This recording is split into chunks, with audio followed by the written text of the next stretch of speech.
straight ahead on the Daily O. Looking to shop for the holidays? One analyst has some good news for those who worry about the rise in cost during the holidays. Taking home the crown, one farming chapter here in Stillwater took the national title for their achievements. Find out how many students walked away on top.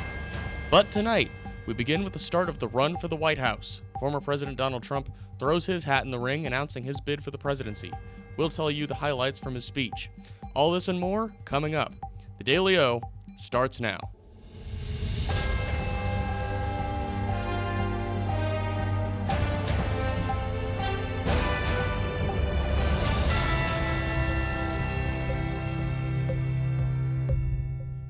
Good evening and welcome to the Wednesday edition of the Daily O. I'm Aaron Gonders. We're glad you're with us this evening. We begin tonight's broadcast with the run for the White House now underway for the Republican Party. Former President Donald Trump announced his third bid for the presidency Tuesday evening. At his Mar-a-Lago estate, President Trump spent the majority of his 90-minute announcement focused on the border security, energy independence, as well as comparing his tenure in office to current President Biden.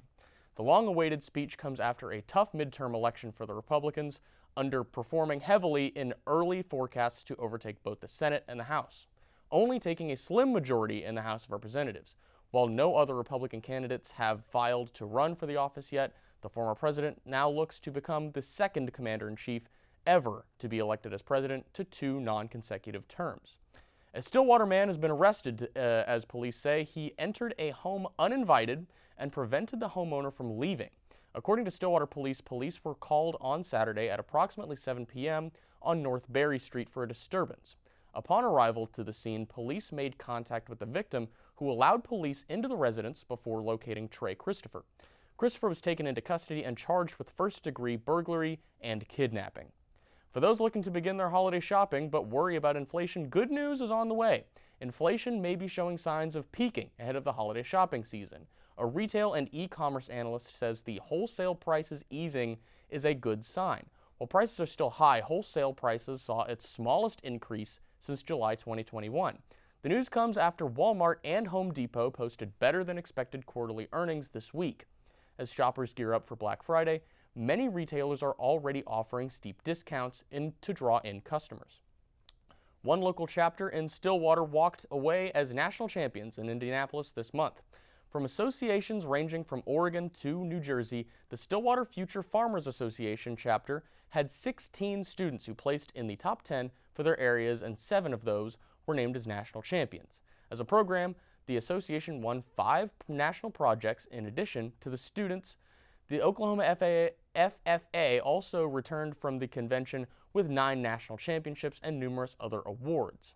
The convention includes individual awards and degree recognition, chapter award recognition, and national officer elections.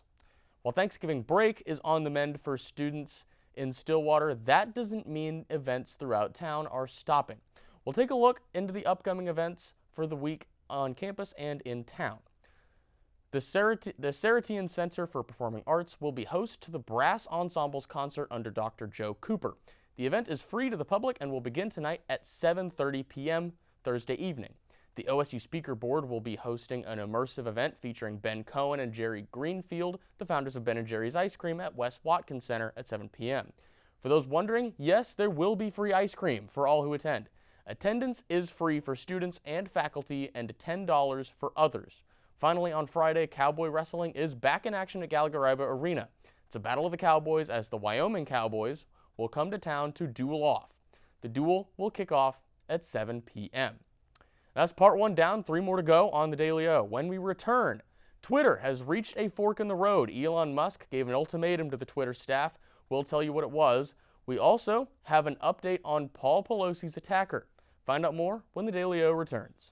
Pecans are staple to Oklahoma. In fact, many of our native pecans come from trees that are older than Oklahoma statehood. My father's the one that got us started into the pecan picking. I was probably 10 or 12 years old, and we started off with one little mechanical picker that you pulled behind a four-wheeler. Then we'd go home at night and we'd clean them on a TV tray. I guess watching my dad work hard when we were young, and people started trusting him and getting more and more groves, we just kept growing. Being a relatively new and fresh company, we get to sit in the same room with people who have been a part of the Oklahoma economy for decades. It's opened a lot of doors. It's gave us quite a bit of exposure, and I think people, will take a small company like us a little more serious. We're just going to continue growing as long as our community lets us and our customers keep on buying, and we'll see where it takes us.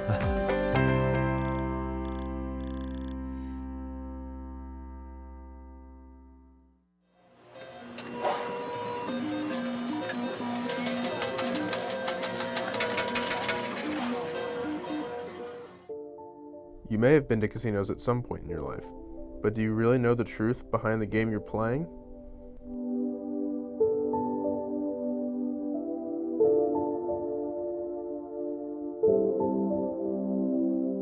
And the casinos were very polemic or very controversial when they came out. But the truth was, that's all the federal government gave us. Casino is owned by the Chickasaw Nation and has roughly 600,000 square feet of dedicated gambling space, making it the world's largest casino.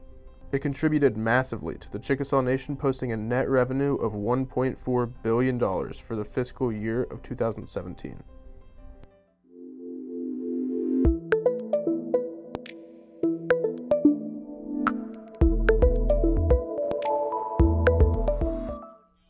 Welcome back into the Wednesday edition of the Daily O. Let's take a quick look into your national headlines. Our own Tyler Tripodi is in studio with us to give us the latest. Tyler? Thanks, Aaron. A federal judge blocked a rule that makes it easier to expel migrants Tuesday. It's called Title 42. Drafted by the Trump administration, the rule gave authorities broader ability to push migrants out of the U.S. due to the COVID-19 pandemic. The Biden administration has also relied on it to help curb an increase in migration at the border. More than 1 million migrants have been expelled under Title 42. But Tuesday, a judge ruled it violates the Administrative Procedure Act. Without Title 42 in place, all migrants arrested at the border must be processed under immigration law. Shortly after that decision was reached, the Biden administration requested a stay on it. If that stay is granted, it will keep Title 42 alive through December 21st. The man accused of attacking Nancy Pelosi's husband, Paul, pleaded not guilty Tuesday. David DePape is charged with attempted kidnapping of a federal official, which could bring up to 20 years in federal prison, plus a $250,000 fine. He's also charged with assault of an immediate family member of a federal official. That charge could bring him up to 30 years in prison, as well as another $250,000 fine. DePape will remain in custody in San Francisco until his next court appearance, scheduled for November 30th. Twitter employees have a difficult decision to make. In a recent late-night internal email sent by new owner Elon Musk, employees have until 5 p.m. Thursday to commit to extremely hardcore work or leave the company. The subject line reads, "A fork in the road." Musk goes on to say only exceptional performance will constitute a passing grade, and explains how Twitter will be much more engineering-driven. The email directs employees to click yes if they want to continue working there. Anyone who does not respond will be let go and given 3 months severance pay. Musk ended his memo with, "Thank you for your efforts to make Twitter successful." Musk has already pushed out Twitter's top executives, eliminated the board of directors, and laid off about half of the staff. The U.S. Environmental Protection Agency apparently believes it needs to stay in Jackson, Mississippi to help with its water crisis. A source says the agency has proposed a long-term presence on the ground in Jackson. The EPA's mission would be to help fix the decades-long problems with the city's water system. According to the source, state and city officials are negotiating a legal agreement for the EPA to possibly be involved in running the city's water system. Jackson experienced a major failure of its water plant after heavy flooding earlier this year. The head of the EPA visited the city Tuesday, his fourth visit since November of 2021. That's all we have on the news side of things. This has been your National News Update. Back to you, Aaron. Thanks for that, Tyler. Back here on campus, as the winter months come ahead, so do the challenges for students here at Oklahoma State. One major challenge for students majoring in the Paul Miller building is having to prepare for one exam that will make or break obtaining their degree. Catherine Gunnigal has more. Sandwiched between Oklahoma State University's colossal student union and the illustrious Atherton Hotel sits the humble Paul Miller Journalism Building. This time of year, the building is bustling as journalism students have wrapped up taking the language proficiency exam. Passing this multiple choice exam allows students enrolled in media majors to continue on with their intended studies. However, those who do not within 2 tries are asked to leave the department. I felt pressure, a lot of pressure, but in my mind I was like, my thought process at least is I cannot be unsure about more than 10 questions. So that means I have to be certain about 30 of them at least. So that was what I thought about when I went into it. The preparation for this exam consists of 15 different workbook activities that get reviewed weekly in class. Another preparation that can be made before taking the exam is to attend one or both of Professor Abernathy's review sessions. So I went to Abernathy's study session, Thursday one, I went to one, and then I literally studied all day, Monday, Tuesday before the LPE, and that was brutal. I just did all the study quizzes that he had on his little document, and then also went over my workbook. As the LPE shows, it takes more than technology skills to work in the media field. OSU media majors need to be able to juggle their understandings of audio, video, and of course, language and AP grammar. It certainly is a difficult test for students indeed. Thanks, Catherine. It's time to take another break, but when we come back, Bedlam Week is upon us. We'll show you how the football team is preparing for the challenge in Norman this weekend. Also, Cowgirl basketball fifth-year senior Claire Chastain is looking to make an impact in her final season in Stillwater. Don't go anywhere. The Daily O. We'll be right back.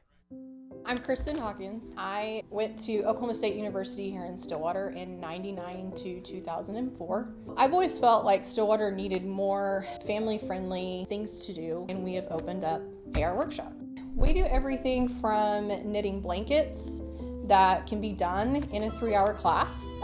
We create doormats and porch signs, the Christmas wreaths with our yarn that we use for the blankets. We also do, we just started a new project for gnomes, and we've done pumpkins during the fall. But our big thing that we do here are interior signs. Our designs are extremely unique to AR Workshop. Customers come in, everything is here for them to do. They create everything. They can be as hands-on as they want. They came in here to relax and have fun, and that they are proud of their project that they've made.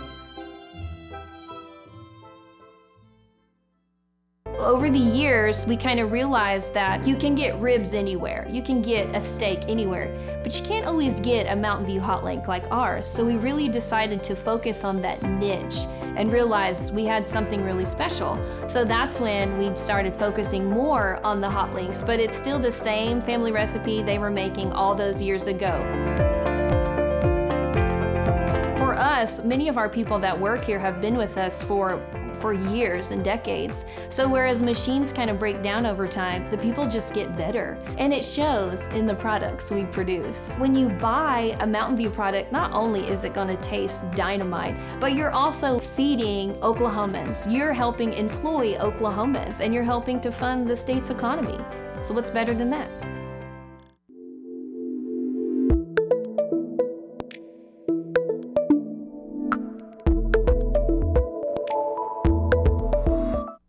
Welcome back to the Daily O, everyone. Cowboy football continues to prepare for their upcoming matchup in Bedlam this Saturday. Tuesday afternoon, players met with the media to discuss their game plan for this highly contested game and the significance it has to the players. Take a listen. It feels good waking up after everything. I personally, I think OU is a big game. It's always a big game in state rivalry. They don't like to say that we're not their rival. They don't care about us, but I think that's ridiculous. It feels good waking up, being able to wake up on Sunday mornings and win always. I think it'd feel real good knowing that OU has to win their last game of the season to be bowl eligible. So going in Saturday, we're going to kind of know what's going on with that. Just personally for me, just because, I've grown up, with this rivalry and stuff. So, having been played in it and now, just seeing what's come to, and now, being in this space where it's, kind of coming to an end, I guess, and, being in the position to where I can, affect the outcome, then it just makes it that more special. But, the game is always going to be a special game, no matter who's playing, no matter where we're playing at, anything like that. We could probably play in the backyard and it still be, the same emotional effect, so. Yeah, OU's good every year. It's a team that, it's hard to say they have it down here.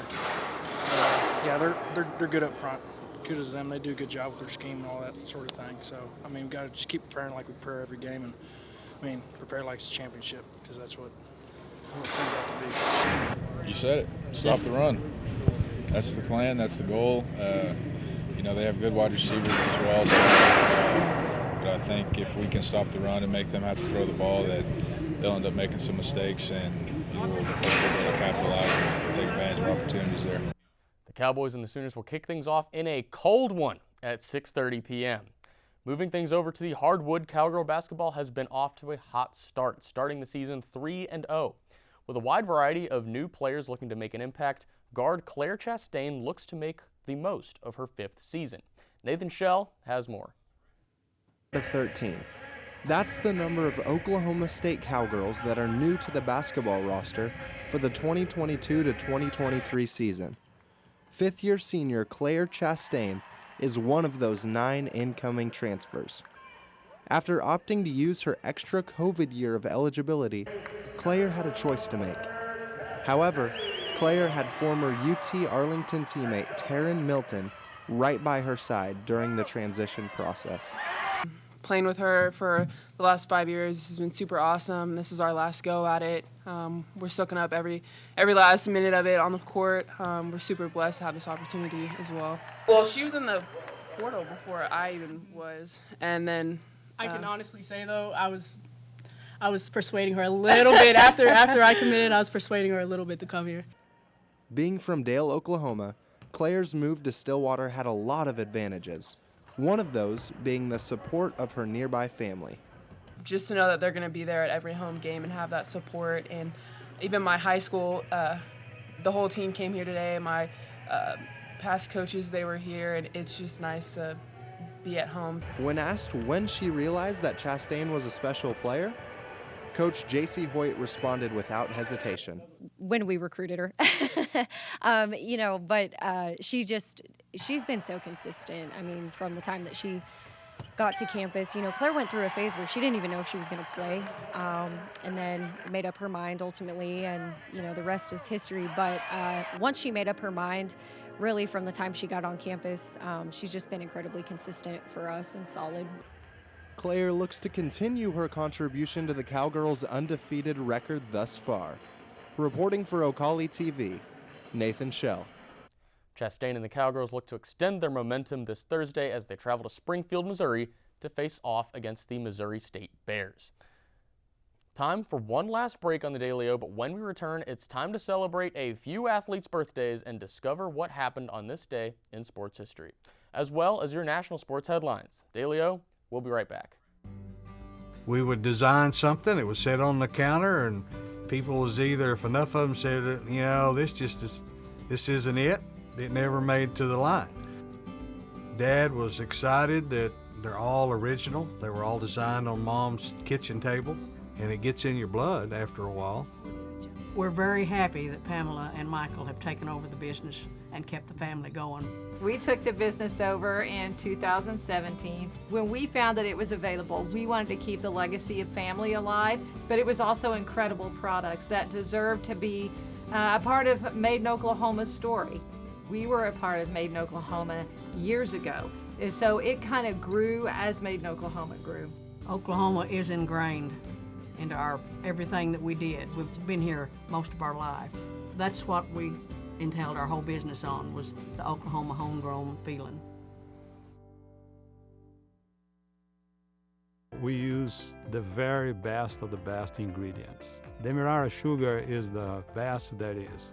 Very high quality fruits, berries. The milk we use is the best milk there is. That's why it makes our product stand by itself. I like to make yogurt because I like to eat yogurt. We've been doing this for ourselves for many years because it's a tradition in our family. And we want to have a product which would be very similar to French yogurt, but with our touch of uniqueness, linking our name, our products, with the reputation of the Made in Oklahoma Coalition was probably the best thing we have done as far as promoting our product.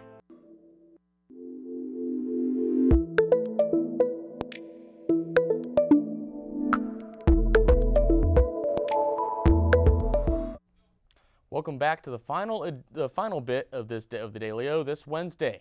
Let's get ready to go back in time now as we look at what happened on this day in sports history. We'll start off in 1957 when NBA all-timer Bill Russell set an NBA record for rebounds with 49 of them to beat the Philadelphia Warriors in the Boston Gardens. That record was just one of many for Russell as he went on to win 11 NBA championships, 5 MVPs, to go along with this achievement, 4 rebounding titles. Russell's latest achievement, though, is getting his number 6 retired by the NBA following his passing earlier this year. And we'll stick around in 1957 for our other event, and in honor of the Bedlam Week, it's the snapping of the Oklahoma Sooners' 47-game winning streak by the Notre Dame Fighting Irish. The streak started in 1953 with a win over the University of Texas. The streak lasted through the following 2 seasons until November 16th of 1957. And now we're going to get into our sports headlines. Our own Zach Berger is going to tell us those. Zach? Thanks, Aaron. It's been an emotional past few days for the University of Virginia athletes with the passing of 3 players. As the team continues to heal, the program announced they will not be playing this weekend against Coastal Carolina. The University of Virginia is reeling following the shooting that took the lives of Lavelle Davis Jr., Deshaun Perry, and Devin Chandler. Virginia resumed classes today after canceling all classes on Tuesday as the student body and faculty worked through the tragedy. According to the police report, the shooter, former Virginia Cavalier Darnell Jones Jr., opened fire on a bus coming back from a school field trip. He is now in police custody and being held without bail. With the game against Coastal Carolina canceled, Virginia will not have a home game until next season. Their last game for the season is against their rival Virginia Tech Hokies, scheduled for next weekend in Blacksburg. This game is still undecided based on whether the football team chooses to play or not. Some baseball news. Next is Philadelphia Phillies outfielder Bryce Harper is said to have elbow surgery. Harper will be getting surgery done on his UCL in his right elbow. According to Phillies president Dave Dombrowski, it is unclear if Harper will need Tommy John surgery as well. Harper was the designated hitter for the Phillies for the majority of the season and caught fire through the postseason before his numbers slumped against the Astros in the World Series. The timetable for Harper's return is unknown, including his potential return for opening day. Luckily, the Phillies have multiple players who could step up at DH in Harper's absence. The Seattle Mariners are gearing up for next season already with the addition of Teoscar Hernandez from the Toronto Blue Jays. The Blue Jays received some much-needed bullpen help in reliever Eric Swanson and lefty prospect Adam Mako. They also were able to unload Hernandez's contract, who is slotted to hit free agency after next season. What does this mean for the Mariners? Well, he brings another bat to support AL Rookie of the Year Julio Rodriguez. Hernandez hit 25 home runs and 77 RBIs last season. The Philadelphia Eagles are down a top target after dropping their first loss of the season. Tight end Dallas Goedert will miss at least 4 games following his shoulder injury during the Eagles' loss to the Washington Commanders on Sunday. The injury comes at a difficult time for the Phillies as well. Goddard is right behind Chiefs tight end Travis Kelce in total yards with 544, but leads all top 25 tight ends in yards per catches. The Eagles will probably run a rotation of backup Jack Stoll and former Oklahoma and SMU standout Grant Calcaterra.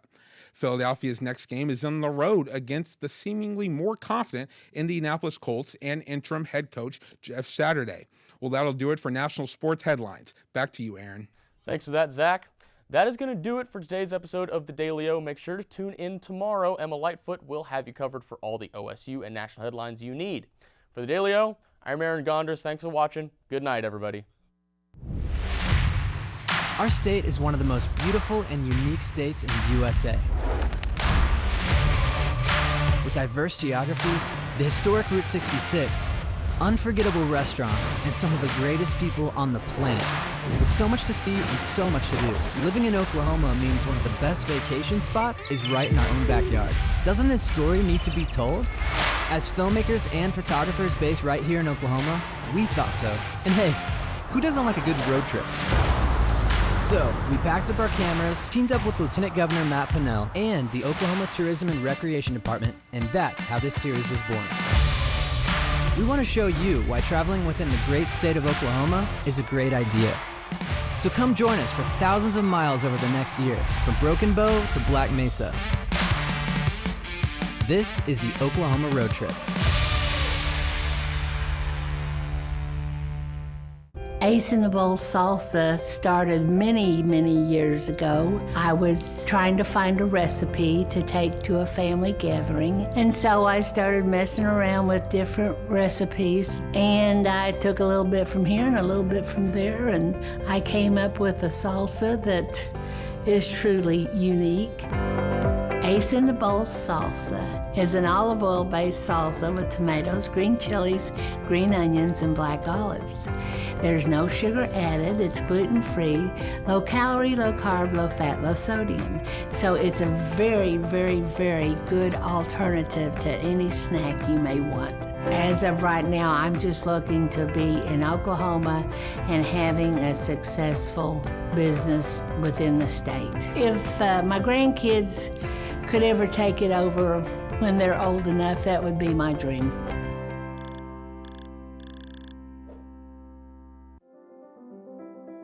Well, how I got started was my daughter said, "Mama, why don't we rent a booth at the Quarter Horse Show?" And it was very, very good because, you know, when you're giving your jelly away for free, people really do love it. But when you ask them to pay for it, then that's a true test. What makes my product so unique is the Scotch bonnet pepper. And the Scotch bonnet is the Jamaican pepper. And I had lived in Montego Bay, Jamaica for 4 years. So I learned how to handle the pepper and how to cook with it. I always say, you don't do this on your own. I mean, you have so many people that help you along the way. For me and for many of us, that's my name on that jar, and it better be good.